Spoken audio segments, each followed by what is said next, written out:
नमस्कार दोस्तों, आज फिर आपका एक रहस्यमय वीडियो में स्वागत है। तो आज का रहस्य का नाम होगा हरिद्वार से ही क्यों भरा जाता है गंगा जल। ये एक रहस्यमय कथा है।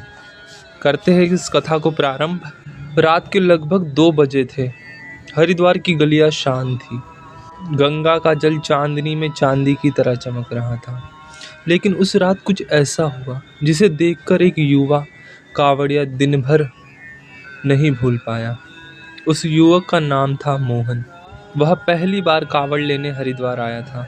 उसके मन में एक सवाल बार बार उठ रहा था, आखिर हरिद्वार से ही क्यों गंगा जल भरा जाता है? क्या किसी दूसरी जगह की गंगा कम पवित्र है?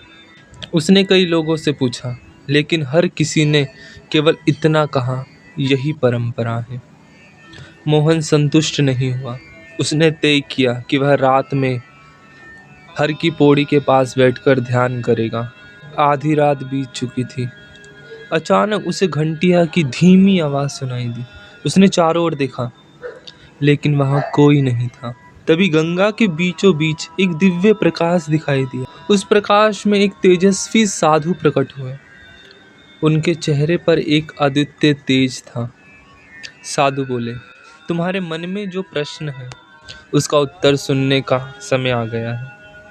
मोहन ने हाथ जोड़ लिए। साधु ने कहा, हजारों वर्ष पहले जब माँ गंगा पृथ्वी पर अवतरित हुई, तब उनका प्रचंड वह पूरी धरती को डुबा सकता था।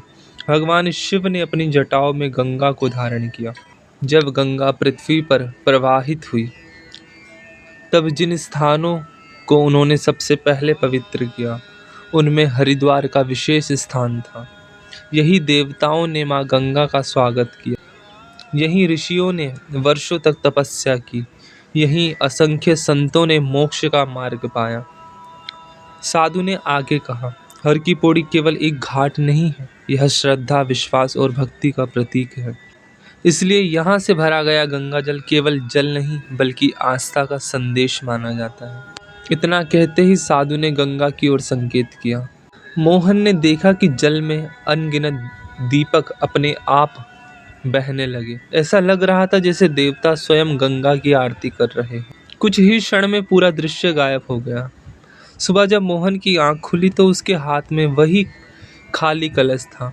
उसने श्रद्धा से गंगा जल भरा, संकल्प लिया कि वह इसे पूरी निष्ठा से भगवान शिव को अर्पित करेगा। कहते ही कि जिसने भी सच्चे मन से हरिद्वार से गंगा जल लाकर शिवजी को जलाभिषेक किया, उसे मन की शांति और भक्ति का अनुभव अवश्य हुआ। लेकिन आज भी एक रहस्य बना हुआ है। कुछ श्रद्धालुओं का दावा है कि आधी रात के समय हर की पौड़ी पर कभी कभी दिव्य घंटिया की ध्वनि सुनाई देती है। कोई इसे आस्था मानता है, कोई इसे संयोग। यह कथा आस्था और लोक कथाओं को प्रेरित एक रचनात्मक कहानी है। इसका उद्देश्य केवल ऐतिहासिक या वैज्ञानिक तथ्य का दावा करना नहीं, बल्कि आध्यात्मिक भाव का रहस्य का अनुभव कराना है। अगर आपको ऐसी रहस्यमय धार्मिक कथाएं पसंद है तो हमारी इस कहानी को अपने दोस्तों के साथ ज़रूर साझा करें और हमारे चैनल को सब्सक्राइब कीजिए, ताकि मैं ऐसी और अन्य वीडियो बनाकर आपको अध्यात्म से जोड़ सकूं। हर हर महादेव।